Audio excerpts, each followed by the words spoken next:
एक supernatural entity जिसे देखते ही इंसान अपना दिमागी संतुलन खो देता है और उस चीज के वश में आकर खुद को बेरहमी से खत्म कर देता है। ऐसे माहौल में एक माँ अपने बच्चों के साथ आंखों पर पट्टी बांधकर निकलती है, एक ऐसी जगह की तलाश में जहाँ वो सुरक्षित रह सके। लेकिन क्या आंखों पर पट्टी बांधकर सिर्फ आवाजों को महसूस करके वो अपनी मंजिल तक पहुँच पाएगी, जहाँ हर कदम पर वो अदृश्य शैतान उनका पीछा कर रहे हैं? देखेंगे हम आज की इस पूरी कहानी में। हेलो दोस्तों, मेरा नाम है इशिता और कहानी शुरू होती है मैलोरी नाम की एक औरत से, जो एक घर के अंदर बहुत ही डरी हुई अपने बच्चों को समझा रही होती है कि हम एक लंबा और खतरनाक सफर तय करने वाले हैं, लेकिन याद रखना, चाहे कुछ भी हो जाए, तुम दोनों अपनी आंखों से पट्टी नहीं उतारोगे। अगर तुम्हें पानी या जंगल से कोई भी आवाज सुनाई दे तो सबसे पहले मुझे बताना, पर अपनी पट्टी बिल्कुल मत हटाना, वरना तुम मारे जाओगे। मैलोरी ने अब तक अपने बच्चों के नाम भी नहीं रखे थे, सिर्फ उन्हें बॉय और गर्ल नाम से बुलाती है। अब निकलने से पहले वो 3 बर्ड्स को एक बॉक्स में डालकर साथ ले लेती है, क्योंकि जिस चीज से वो डर रहे हैं, ये बर्ड्स सबसे पहले उस खतरे को भांप लेते हैं। इसके बाद वो बच्चों को लेकर घर से बाहर निकलती है और नदी की तरफ जाने लगती है। उनकी आंखों पर पट्टी बंधी हुई थी, लेकिन रस्सी और धागे के सहारे अंदाजा लगाते हुए वो बोट तक पहुंचते हैं, जहां मैलोरी बोट निकालकर दोनों बच्चों को उसमें बिठाती है और नदी के जरिए उनका ये खतरनाक सफर शुरू होता है। लेकिन आखिर ये लोग किस चीज से इतना डर रहे हैं और कहां जा रहे हैं, ये समझने के लिए कहानी हमें 5 साल पीछे ले जाती है, जहां उस वक्त सब कुछ नॉर्मल चल रहा था। मैलोरी अपने कमरे में पेंटिंग बना रही थी और उस समय वो प्रेग्नेंट थी। तभी उसकी बहन जेसिका आती है और उसे बताती है कि न्यूज में अजीब खबरें दिखाई जा रही हैं। मैलोरी जब न्यूज देखती है तो पता चलता है कि रूस में लोग हजारों की तादाद में अचानक सुसाइड कर रहे हैं, लेकिन वजह किसी को समझ नहीं आ रही है कि ये कोई वायरस है या कुछ और। बस अचानक किसी चीज को देखकर लोग अपना दिमागी संतुलन खोकर अपनी जान ले लेते हैं और ये चीज पूरी दुनिया में धीरे धीरे फैल रहा है। मैलोरी उस न्यूज को इग्नोर करती है और जेसिका के साथ अपनी प्रेगनेंसी चेकअप के लिए हॉस्पिटल चली जाती है। वहाँ डॉक्टर उसे खुशखबरी देती है कि बच्चा बिल्कुल ठीक है और जल्द ही वो माँ बनने वाली है। लेकिन मैलोरी उतनी खुश नहीं थी और उसके चेहरे से साफ लग रहा था कि वो इस बच्चे के लिए तैयार ही नहीं है। फिर वापस लौटते वक्त मैलोरी एक खौफनाक नजारा देखती है, जहां एक लड़की अपना सर बार बार ग्लास में मार रही थी। ये देखकर वो घबरा जाती है और जल्दी जाकर जेसिका की कार में बैठ जाती है और कहती है, जल्दी चलो, रूस की वो खतरनाक चीज यहाँ भी पहुँच चुकी है। दोनों तेजी से घर की ओर निकलते हैं और इतने में चारों तरफ हालात अचानक बिगड़ने लगते हैं। सड़क पर बहुत सारे एक्सीडेंट होने लगते हैं और लोगों में भाग दौड़ मच जाती है। ये देखकर दोनों बुरी तरह डर जाते हैं। तभी मैलोरी फोन रिसीव करने के लिए पीछे मुड़ती है और जेसिका कार ड्राइव करते हुए अचानक किसी अजीब चीज को देख लेती है, जिससे वो इन्फेक्टेड हो जाती है और उसकी आंखें अजीब तरह से बदलने लगते हैं। मैलोरी आगे देखती है पर वहाँ कुछ भी नहीं था, लेकिन जेसिका की दिमागी संतुलन बिगड़ जाती है और वो अचानक कार की स्पीड बढ़ा देती है।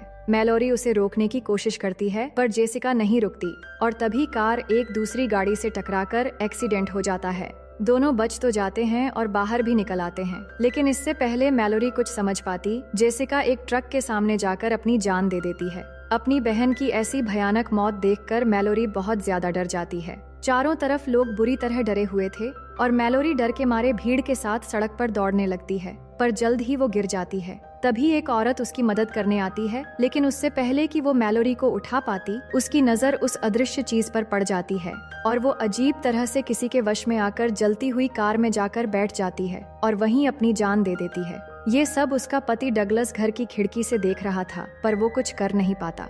इसी बीच वहाँ टॉम नाम का एक आदमी आकर मैलोरी की मदद करके उसे घर के अंदर ले जाता है। उस घर में पहले से कुछ लोग मौजूद थे, पर अचानक ये सब कुछ देखकर सब डरे हुए थे। किसी के भी फोन में नेटवर्क नहीं था और सभी लोग परेशान थे।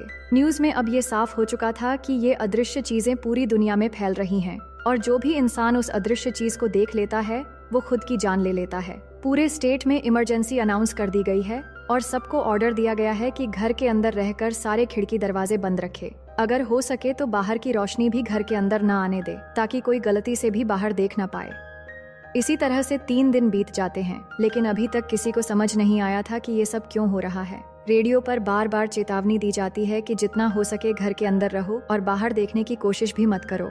इसी बीच एक प्रेग्नेंट औरत घर के बाहर से रिक्वेस्ट करने लगती है कि उसे अंदर आने दिया जाए, लेकिन उन्हें डर था कि कहीं वो इन्फेक्टेड ना हो, इसलिए बहुत सावधानी से आखिरकार उसे अंदर ले लिया जाता है। उसका नाम ओलंपिया है और उसकी प्रेगनेंसी का आखिरी महीना चल रहा है, बिल्कुल मैलोरी की तरह। लेकिन अब सबसे बड़ी मुसीबत ये थी कि खाने पीने का सामान खत्म हो रहा था। घर से कुछ ही दूर सुपरमार्केट है, लेकिन वहाँ तक बिना देखे कैसे पहुँचा जाए, सब यही सोच रहे थे। तभी इस घर का ओनर ग्रेग एक प्लान बताता है कि हम अगर सीसीटीवी कैमरे के जरिए बाहर देखें तो शायद कोई इफेक्ट नहीं होगा। बाकी लोग उसे मना करते हैं, लेकिन ग्रेग कहता है अगर ये प्लान कामयाब हो गया तो हम पास के मॉल तक पहुंचकर खाने पीने का सामान ला सकते हैं। ये सुनकर सब लोग मान जाते हैं और उसका हाथ चेयर से बांधकर दूसरे रूम में चले जाते हैं, ताकि अगर कुछ हो भी गया तो वो खुद को नुकसान न पहुंचा पाए। जिसके बाद वो कैमरे के जरिए बाहर देखने लगता है, लेकिन कुछ ही देर में वो अदृश्य चीज कैमरे के सामने आता है, जिसे देखते ही उसकी हरकतें अजीब तरह से बदलने लगती हैं और वो पागल सा हो जाता है। बाकी सब जल्दी आते हैं, लेकिन तब तक ग्रेग सर पटक कर अपनी जान दे देता है। ये देखकर सब समझ जाते हैं कि इस अदृश्य चीज को आप स्क्रीन पर देखो या अपने सामने, अंजाम सिर्फ मौत है।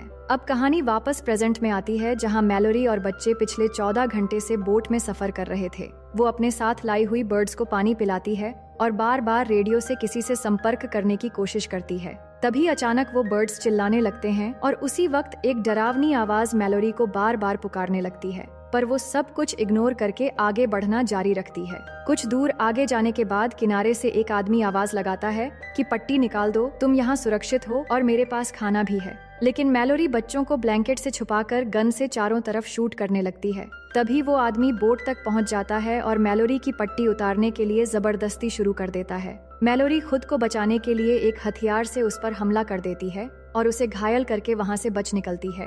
इसके बाद कहानी वापस फ्लैशबैक में चली जाती है, जहां सब लोग खाने के लिए सुपरमार्केट जाने का प्लान बनाते हैं। टॉम कहता है कि हम कार से जा सकते हैं, कार की विंडो कवर करके हम जीपीएस की मदद से सुपरमार्केट तक पहुंच सकते हैं। इसके बाद वो ऐसा ही करते हैं और कार की विंडो और कैमरा अच्छे से कवर कर लेते हैं और 5 लोग जीपीएस की मदद से गाड़ी लेकर बाहर निकलते हैं। चारों तरफ सिचुएशन बहुत ही खतरनाक हो चुका था और पूरा रास्ता लाशों से भरा हुआ था, जिससे मजबूरन उन्हें कुचलते हुए जाना पड़ता है। कार की सेंसर और जीपीएस की मदद से रास्ते का पता चल रहा था, लेकिन बीच में अचानक वो अदृश्य शैतान कार के चारों तरफ आ जाते हैं और कार हिलने लगती है। पर टॉम तेजी से कार चलाता है और किसी तरह सब लोग सुपरमार्केट तक पहुंच जाते हैं। अब अंदर आकर वो सबसे पहले खिड़की दरवाजे बंद करते हैं। वहाँ उन्हें बहुत सारे खाने पीने का सामान मिल जाता है, जिससे वो बहुत खुश होते हैं और जितना हो सके उतना राशन ले जाने के लिए इकट्ठा करने लगते हैं। फिर हम मैलोरी और टॉम को देखते हैं, जिनकी बातों से लग रहा था कि वो एक दूसरे को पसंद करने लगे हैं।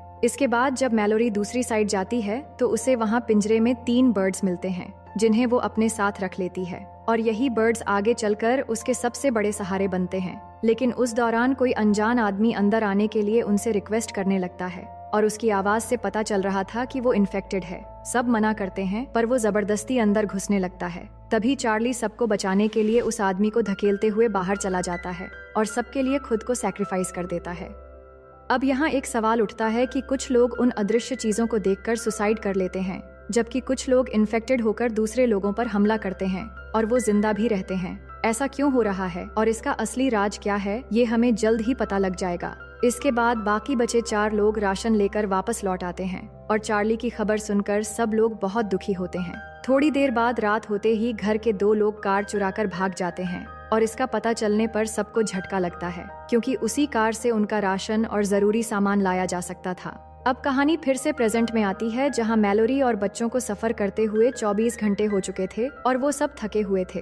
तभी बोट जाते जाते अचानक एक ट्रक से टकराती है और बॉय नदी में गिर जाता है, लेकिन मैलोरी उसे जल्दी पकड़कर वापस बोट पर ले आती है। पर इस दौरान उनके ब्लैंकेट्स और खाने पीने की चीजें नदी में बह जाती हैं। अब मैलोरी टेंशन में आ जाती है, क्योंकि अगर उन्हें खाने पीने की चीजें नहीं मिली तो वो भूख से मर जाएंगे। इसके बाद मैलोरी बोट को किनारे लगाती है और बच्चों से कहती है, चाहे कुछ भी हो जाए तुम दोनों बोट पर ही रहना और पट्टी मत निकालना। इसके बाद वो बोट से एक धागा बांधकर खाने पीने की चीजें ढूंढते हुए जंगल के बीच एक घर में पहुंचती है और वहां उसे कुछ चीजें मिल भी जाती है।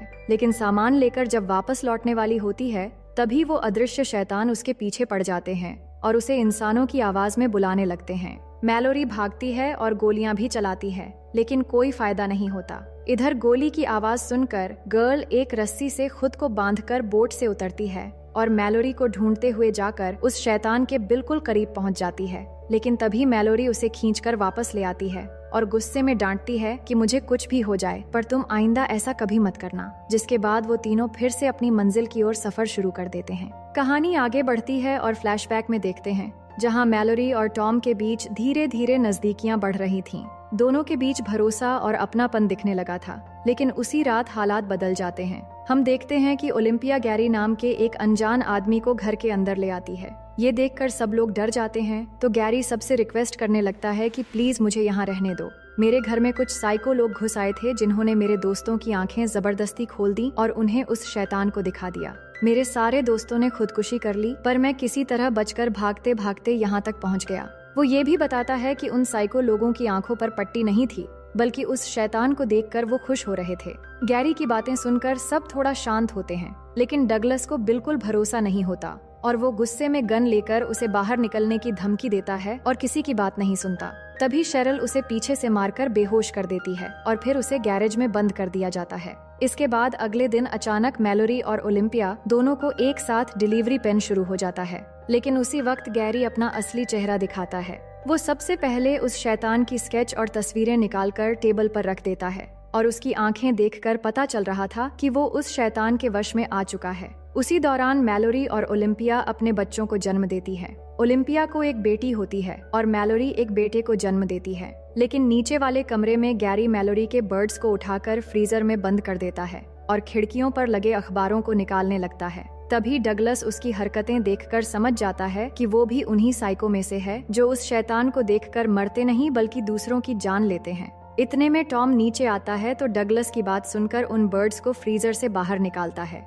लेकिन तभी गैरी पीछे से आकर टॉम के सर पर वार करके उसे बेहोश कर देता है। डगलस चिल्लाने लगता है तो गैरी गैरेज का शटर खोल देता है ताकि वो खुद अपनी आंखें बंद करके वहीं फंस जाए। इसके बाद गैरी ऊपर जाकर बाकी खिड़कियों से भी अखबार निकाल देता है, जिस वजह से ओलिम्पिया बाहर उस चीज को देखते ही इन्फेक्टेड हो जाती है। लेकिन कुछ करने से पहले मैलोरी किसी तरह उससे उसकी बेटी को ले लेती है और तभी ओलिम्पिया खिड़की से कूदकर अपनी जान दे देती है। इसके बाद गैरी शेरल को पकड़कर उसकी आंखें खोल देता है और वो भी इन्फेक्टेड होकर खुद को खत्म कर लेती है। अब गैरी मैलोरी की तरफ बढ़ता है पर उसने चादर से खुद के साथ दोनों बच्चों को ढक लिया था, इसलिए अब तक वो ठीक थी। लेकिन तभी डगलस शॉटगन लेकर वहां पहुंचता है और अपनी आंखें बंद करके गैरी को शूट करने की कोशिश करता है, पर गैरी इस चीज का फायदा उठाता है और उससे लड़ाई करते हुए दोनों नीचे जा गिरते हैं। तभी गैरी एक सिजर्स से डगलस को मार डालता है। इसी बीच टॉम होश में आता है और किसी तरह शॉटगन उठाकर गैरी को मारकर खत्म कर देता है। अब यहाँ से कहानी सीधा 5 साल आगे चली जाती है, जहाँ मैलोरी और टॉम अब साथ रहते हैं और बच्चे भी बड़े हो चुके हैं। मैलोरी रोज अपने बच्चों को हर तरह की सर्वाइविंग स्किल सिखाती है, लेकिन खतरा अभी भी था। बाहर अभी भी साइको लोग घूमते रहते हैं और नॉर्मल इंसानों को पकड़कर मार डालते हैं। अब उनकी जिंदगी इसी तरह चलने लगी थी। फिर एक दिन रेडियो से आवाज आती है जिसमें रिक नाम का एक आदमी बताता है कि हम जहाँ पर हैं ये जगह पूरी तरह से सुरक्षित है।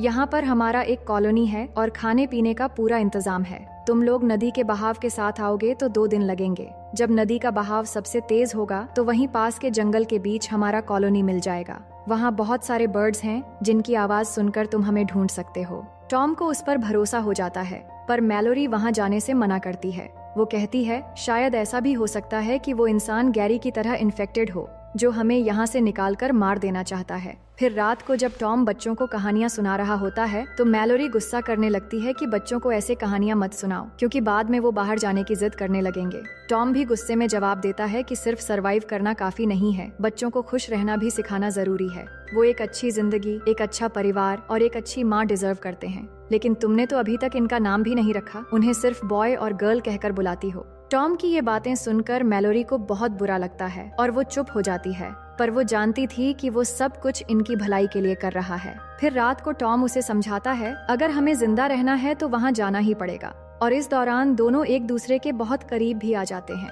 लेकिन अगले दिन हालात बिगड़ जाते हैं। जब वो सामान लेने बाहर जाते हैं तभी कुछ साइको लोग उन पर हमला करने पहुंच जाते हैं। टॉम मैलोरी और बच्चों को समझाकर पीछे के रास्ते से निकाल देता है और वो खुद उनके सामने आता है। उनके पास गन्स होती हैं और वो टॉम को पट्टी हटाने के लिए कहते हैं। तभी वो लोग मैलोरी को जाते हुए देख लेते हैं और टॉम उन पर गोलियां चलाकर 2 लोगों को मार गिराता है। इस दौरान वो खुद भी घायल हो जाता है और अब बिना देखे बाकियों को खत्म करना मुश्किल होगा। इसलिए वो अपनी पट्टी हटा देता है और बहुत होशियारी से बाकी दोनों को भी खत्म कर देता है। फिर जब आखिरी आदमी को मारने के लिए जाता है तभी वो अदृश्य शैतान उसके सामने आ जाता है, जिससे वो भी इन्फेक्टेड हो जाता है। लेकिन पूरी तरह वश में आने से पहले वो आखिरी आदमी को भी मार देता है और फिर उसी गन से खुद भी अपनी जान ले लेता है। वहीं मैलोरी गोली की आवाज सुनकर समझ जाती है कि टॉम अब मर चुका है। घर में आकर वो बहुत रोती है क्योंकि इस मुश्किल वक्त में टॉम ही उसका सहारा था। जिसके बाद वो रिक के बताए हुए सुरक्षित ठिकाने पर जाने का फैसला करती है और बच्चों को समझाती है कि ये सफर बहुत मुश्किल होगा, लेकिन हमें जाना ही होगा। और यही वो सीन है जिसे हमने कहानी की शुरुआत में देखा था। अब देखते हैं कि मैलोरी और बच्चे 42 घंटे से लगातार सफर पर हैं। मैलोरी बच्चों को समझाती है कि अब नदी में एक ढलान आने वाला है, जिससे पानी का बहाव बहुत तेज हो जाएगा, इसीलिए तैयार रहना होगा। जिसके बाद धीरे धीरे नदी का बहाव खतरनाक हो जाता है और वो तेजी से नीचे जाने लगते हैं। वो सब बोट को कस के पकड़े हुए थे, लेकिन अचानक उनकी बोट पलट जाती है और तीनों पानी में गिर जाते हैं। लेकिन कोई भी अपनी पट्टी नहीं उतारता और किस्मत से वो सब बच जाते हैं। मैलोरी किसी तरह बच्चों और बर्ड्स को लेकर किनारे पर आ जाती है। अब इस सफर की सबसे मुश्किल कड़ी उन्होंने पार कर ली थी और अब बाकी था बर्ड्स की आवाज का पीछा करते हुए रिक की बताई जगह पर पहुंचना, जो यहाँ से कुछ ही दूरी पर है। लेकिन जंगल के रास्ते चलते हुए अचानक वो शैतान फिर से उनका पीछा करने लगते हैं और अजीब तरह की आवाजों से उन्हें भटकाने की कोशिश करते हैं। तभी अचानक मैलोरी गिर जाती है और बच्चों से कुछ दूर नीचे जाकर बेहोश हो जाती है। बच्चे उसे ढूंढते हुए अलग हो जाते हैं और तभी शैतान मैलोरी की आवाज में बच्चों से पट्टी उतारने के लिए कहता है। लेकिन सही समय पर मैलोरी होश में आ जाती है और जोर से चिल्लाकर बच्चों को रोक लेती है और फिर एक एक करके दोनों बच्चे उसे मिल जाते हैं। इसके बाद मैलोरी उन्हें लेकर बर्ड्स की आवाज सुनते हुए भागना शुरू करती है, क्योंकि उस बीच वो अदृश्य शैतान बिल्कुल उनके पीछे पड़े हुए थे और रास्ता भटकाने की बार बार कोशिश कर रहे थे। लेकिन आखिरकार वो उस जगह तक पहुंच जाते हैं और मैलोरी जल्दी दरवाजा खोलने के लिए रिक्वेस्ट करती है। वो लोग उन्हें अंदर ले लेते हैं और सबसे पहले उनकी आंखें चेक करके कंफर्म किया जाता है कि वो इन्फेक्टेड हैं या नहीं। इसके बाद वो रिक से मिलवाते हैं, जिसने रेडियो से संपर्क किया था। मैलोरी अपनी पट्टी हटाकर देखती है कि ये एक ब्लाइंड स्कूल है जहाँ ज्यादातर लोग देख नहीं सकते और इसीलिए वो शैतान इनका कुछ नहीं बिगाड़ सकते। यहाँ बहुत सारे बर्ड्स भी पाले जाते हैं ताकि खतरा आते ही समझ आ जाए। अब मैलोरी और बच्चे पूरी तरह सुरक्षित हो गए थे। यहाँ पर वो अपने बर्ड्स को छोड़ देती है। तभी मैलोरी की मुलाकात उसी डॉक्टर से होती है जो यहाँ पहले से मौजूद थी। वो बच्चों से नाम पूछती है तो मैलोरी पहली बार उनका नाम रखती है। गर्ल का नाम ओलिम्पिया रखती है, जो उसकी असली माँ का नाम था, और बॉय का नाम टॉम रखती है। बच्चे अपना नाम पाकर बहुत खुश होते हैं और अब वो कई सारे बच्चों के साथ खुशी से खेल सकते हैं। ये देखकर मैलोरी एक सुकून की सांस लेते हुए बच्चों को देखकर मुस्कुराती है और यहीं पर ये कहानी खत्म हो जाती है। तो दोस्तों